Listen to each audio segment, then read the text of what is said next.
All right, so normally I don't introduce the speaker, but tonight I had a special request. I asked Sandra if she minded because it's just such an honor and a pleasure to introduce our next speaker, who just turned 4 for the first time ever in trying to get sober. She just turned 4 on Saturday, and we shared a home group for pretty much most of the last 4 years, and she is an amazing trusted servant. She did 2 years as a GSR, served the group immaculately. She has stuck in with her group since day 1 and has been involved and worked the steps and then worked the traditions and then learned about the concepts and got into general service pretty much right away. And she's somebody that I look up to in many different ways. She's also a sister of mine in sobriety, meaning we share a sponsor. And it is my honor and my privilege to introduce to you my friend, Denise.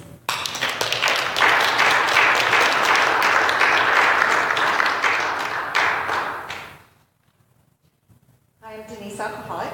Hi, Denise. My sobriety date is September 1st, 2014. And she just told you how I did it. So I appreciate that. Carrie's also my service sponsor, and I have learned so much from her. Becoming a GSR was just, I didn't know there was a world beyond the group. And I'm so thrilled that I now know that there is. Anyway, so a little bit about my childhood, very little. I was born in Las Vegas, lived there until I was 5 years old. One of the big events in my early childhood was that I was burned pretty bad when I was 3. And I had to wear, the little girls are out in the little blow-up pools with their clothes, their little bathing suits on, and I always had to wear a t-shirt for years and years, and it made me feel really different. I felt separate. I wasn't as cute as they were. I didn't get to wear the cute little suits, and it took me years and years and years to get beyond feeling really different. I used to have nightmares about it, but that's the first memory that I have as a child, as a young child. And then when I was 5, my mom and dad moved me to Forest Grove, Oregon, where my dad could go to optometric school. And we lived at Pacific University, and I had the whole campus as my playground.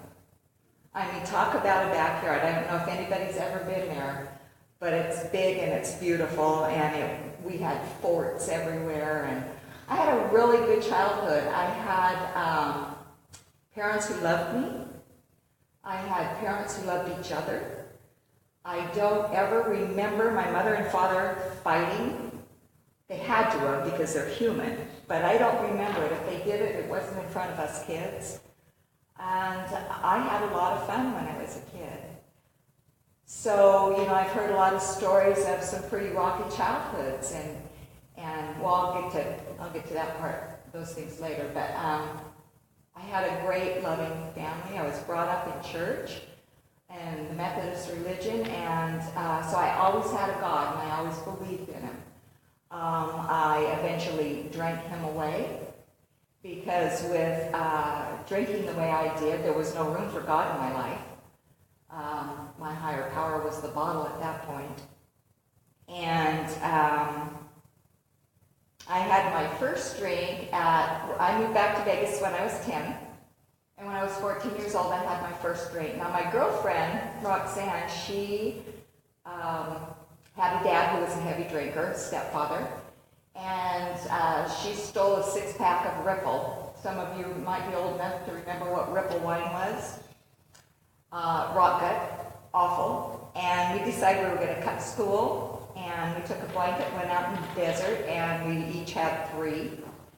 And I was so sick. All I can remember, I remember at first we laughed and we talked and we had a great time. And I was so sick that I went home, told my mother that I'd eaten something bad at school, and I'd just thrown up. And whether she knew, I have no idea because she never said anything to me. I mean, I'm sure she could smell it. But that was my first experience. When I turned 16, I had my first serious boyfriend. And I got pregnant. And I had to tell my mom and dad. And that was really tough. And the parents that I had, I was so worried about disappointing my father. And the parents that I had told me that we're going to take you to the doctor and make sure. Because, of course, they had high hopes that I wasn't. But I knew I was. And whatever you want to do, we're behind you. If you want to get an abortion, we'll talk about it. Because they were Christians, but they said, we'll talk about it. If you want to have the child, we'll talk about that. If you want to get married, we'll talk about that. So I got to choose. And I chose to get married and start a family. And you know, from the time I was really young, that's what I wanted. I wanted what my parents had. I wanted that loving relationship with children. My dad wanted me to go to college, but I wanted what they had. I didn't quite get that, but I did get married, and I had my first son, Tony, on my 17th birthday. And I like to say he was the most expensive and longest lasting birthday present I ever had. And then I had 3 more sons, and I basically became soccer mom. And I didn't drink very much until I was about 30.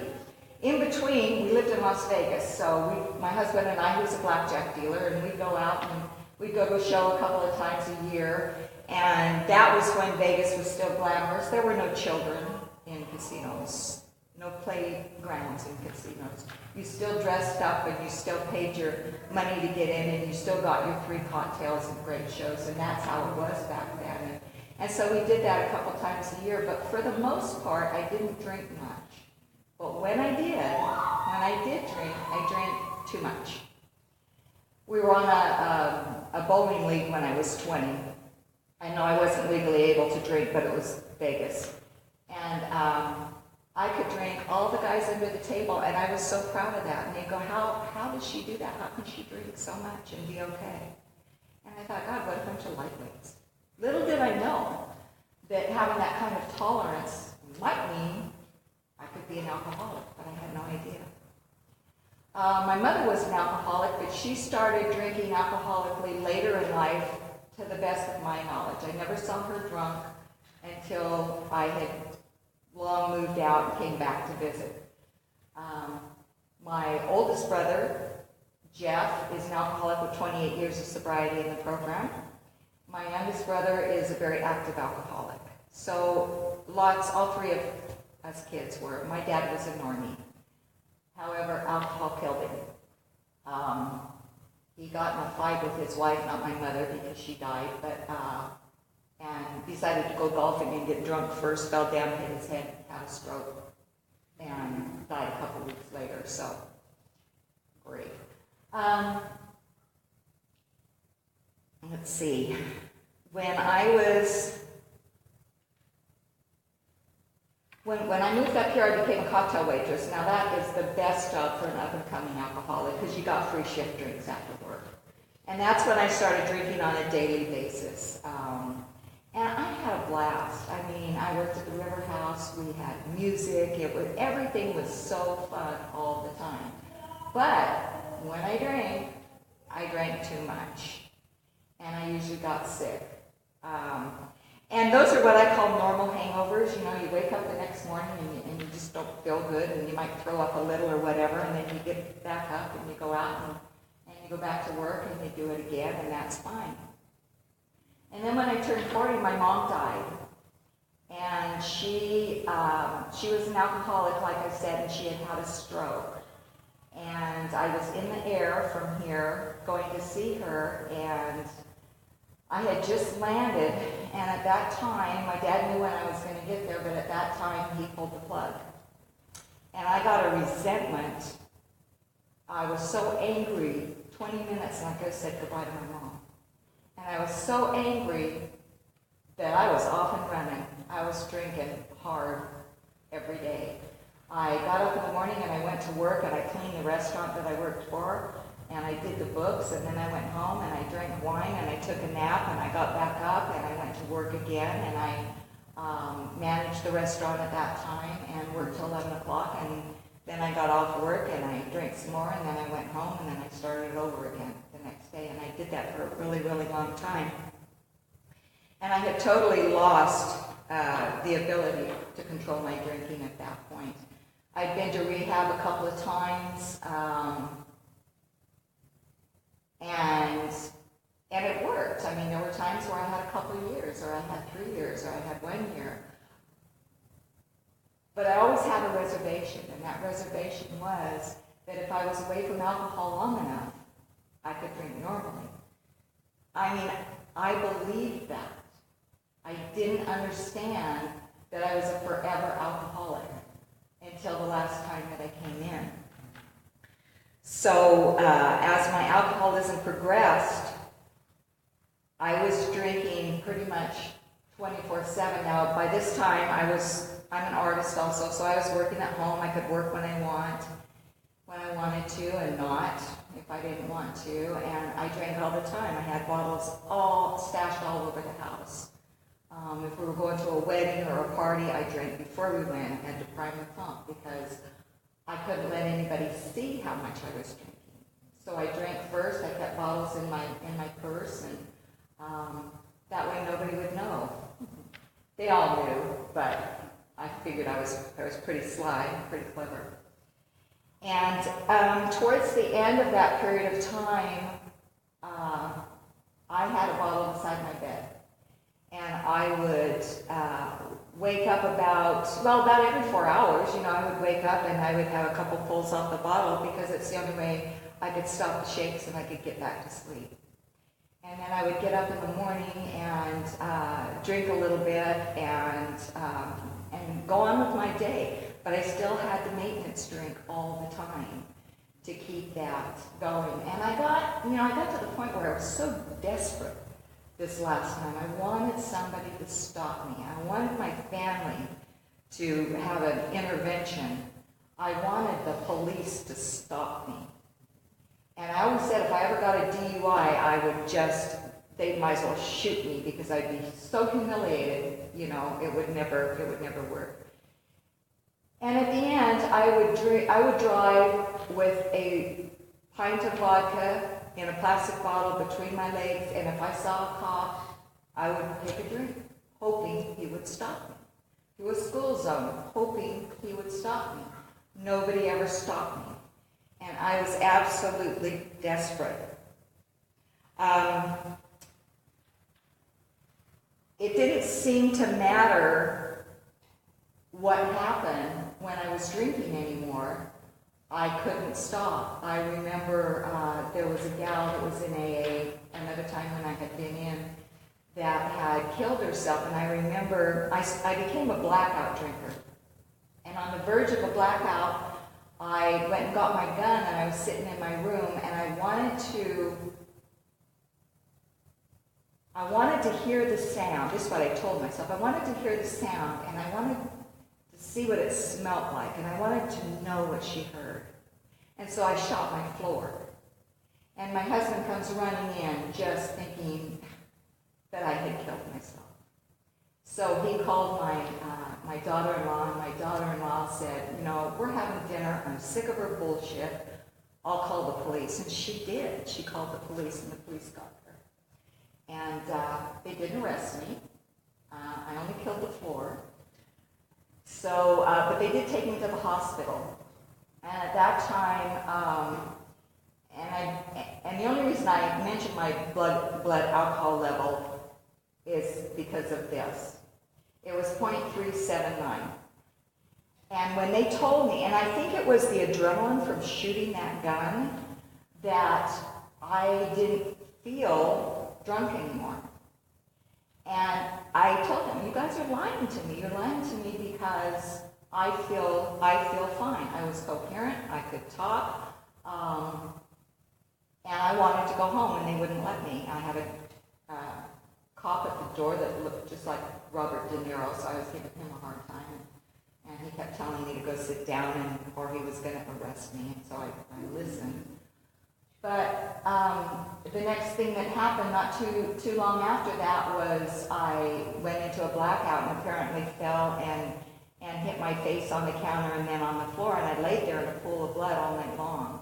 And I got up and staggered into bed, I guess, and when I finally woke up, I looked in the mirror and I didn't recognize myself. I mean, my face was totally swollen, my eye was swollen shut. And I stayed in my room for 6 weeks. I wouldn't even come out of my room.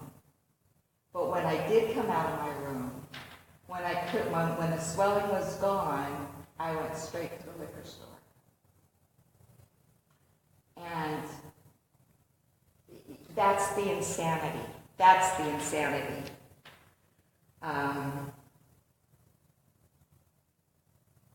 So my last drinking episode, like I said, I'd become a blackout drinker, and I've never been a mean person, but man, was I mean when I was in a blackout. Man, my poor husband, I mean, I would tear the house up, I would blame him, I would hit him, he would hold my hands back, and then the next day he would tell me what I did, and I wouldn't believe it. But the evidence was in the room. The furniture was turned over. Things were broken. And I had to believe him. It was right there. So the last time I drank, I was having a lot of family problems. And I found that I drank when I was angry. I drank when I was upset. I drank when it was a holiday and I was happy. I just drank. I drank because I'm an alcoholic. When I take that first drink, I want more and more and more. And the obsession of the mind sets in, and I drink to the point where I have that physical allergy, and I have to have it in my system to function. And I've never lost a job. I've never been arrested. I've never lost a home. I've never lost a marriage. And I was upset, and I decided I'd go see my doctor, and because the pills he gave me weren't working. The anti-anxiety pills weren't working. And he looked at me and he said, you know, you don't have what it takes to do the hard stuff to get sober. He had worked in a treatment center. He knew I was an alcoholic. I was open about it.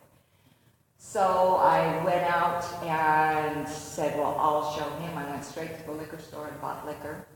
I went home. At some point, I blacked out, but I went home and I drank what I had bought, and then I got into my husband's liquor, and I drank that, and then I took the whole bottle of pills that he had given me. I don't remember doing that. But right before I ended up on the ground, I told my husband that I had just taken all my pills. Now, if I hadn't done that, he would have thought I had just passed out, like every other time that I just passed out. But he called the paramedics, and when they got there, I wasn't breathing, so they had to intubate me. And they took me to the hospital, and I was in ICU for 3 days, in a coma. And when they brought me back out of that, I went to Sage for 5 days. And during that time in Sage, my son Tony came and saw me every day, and he was the only one that came. And on day 4, I had decided that I was going to be able to leave. I got it. I'm going to go talk to the doctor. I'm going to tell him everything he wants to hear. I'm going to get out, and I'm going to go to the liquor store. Even that didn't stop me. So I went in, I talked to the doctor, and he said, you're not leaving. And I said, what do you mean I'm not leaving? He goes, you got your running shoes on. How the hell does he know this? And I threw a fit. I ripped off my bracelet. I said, I'm leaving. Go ahead. You know, the doors are locked. You can't get out. And if you manage to get out somehow, we'll call the police on you anyway. And, you know, I went to bed that night, and I just completely surrendered. And I got up the next morning and I went and talked to the doctor. And he said, when a blackout drinker blacks out and tries to commit suicide, they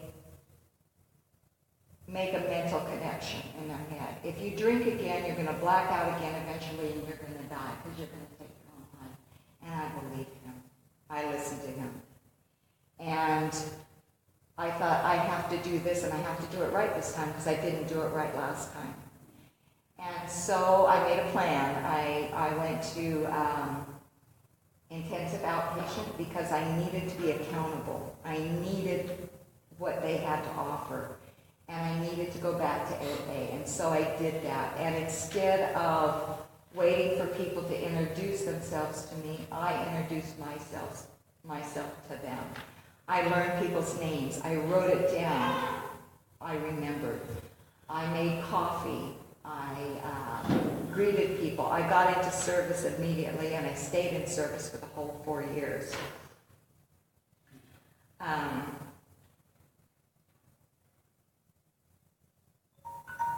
I took the, oops, sorry. That's my halftime, and I don't have to shut my phone off. Oh my God. Here we go. Thanks. I got a home group, I got a sponsor, and I started working the steps, and I stayed in service, and 8 months went by. I didn't think about drinking. Life was good. Life was so good. And so now I get to the part, what is it like now?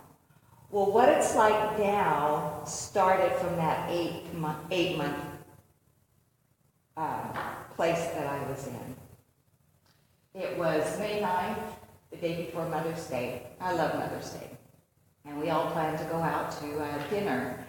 And my oldest son, Tony, didn't show up.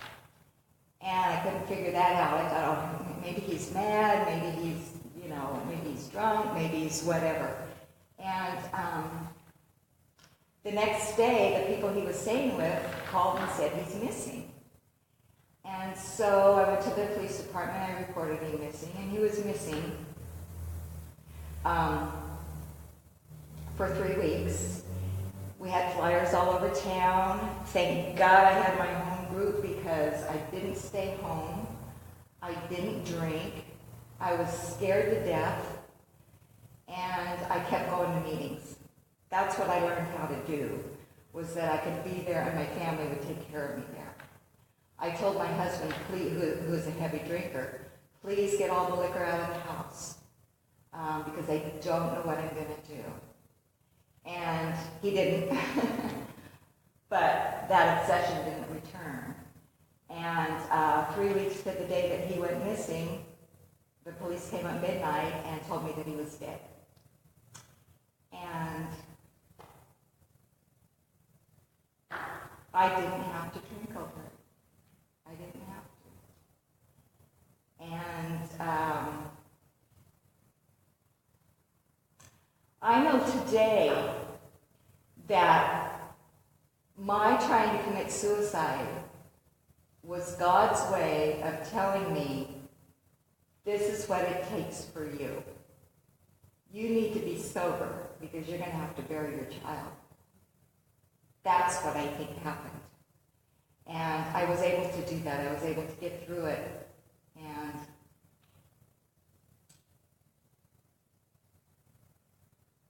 not even think about taking a drink. And I had so much support from my group getting through that. About 6 months ago, my niece Katie, my brother-in-law had nothing but grandsons.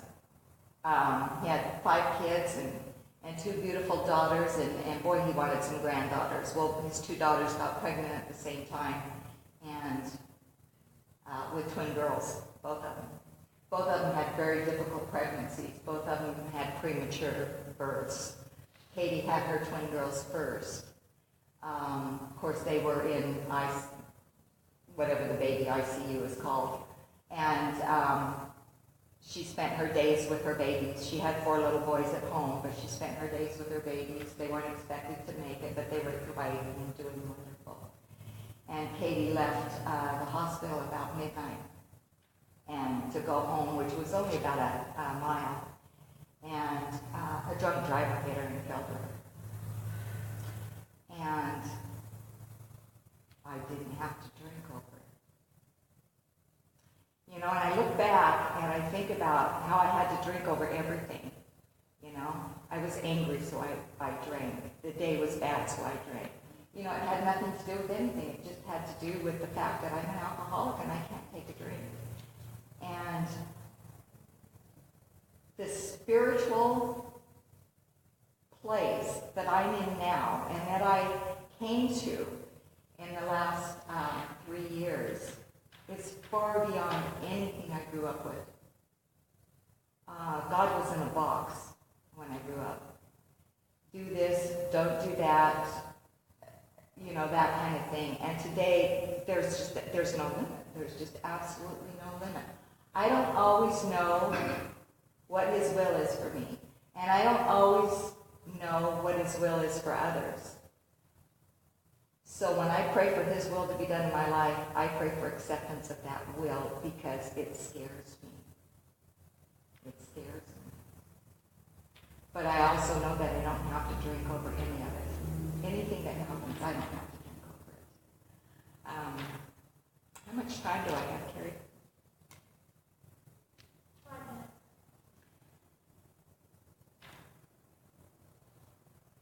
So with praying for His will and praying for acceptance and staying where I'm at, which is in the herd, trying to stay as humble as I can, knowing that life goes on and life happens, and I can accept any of it. I can deal with any of it, and I don't ever have to pick up a drink. I continue to stay in the solution.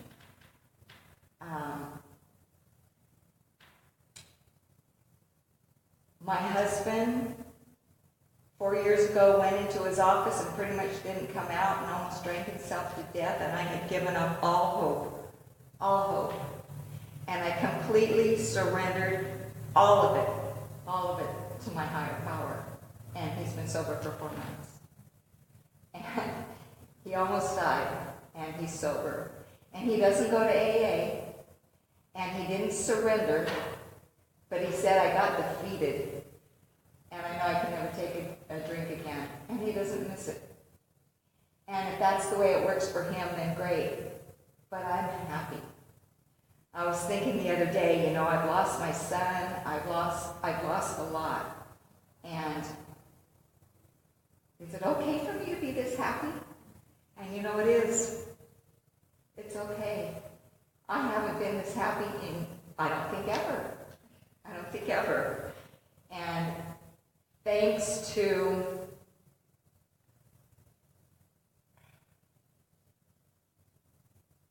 great sponsorship in my home group, learning about the tradition, learning about how this program works, and that it can work no matter what. I'm right exactly where my higher power wants me to be. And I've had the opportunity to share my story with other mothers that have lost their sons. Some of them have made it through. One told me, I don't want to be strong. All I want to do is drink, and she did. But I have a story to share, and it's a story of hope. And it's a story of love. And I am eternally grateful.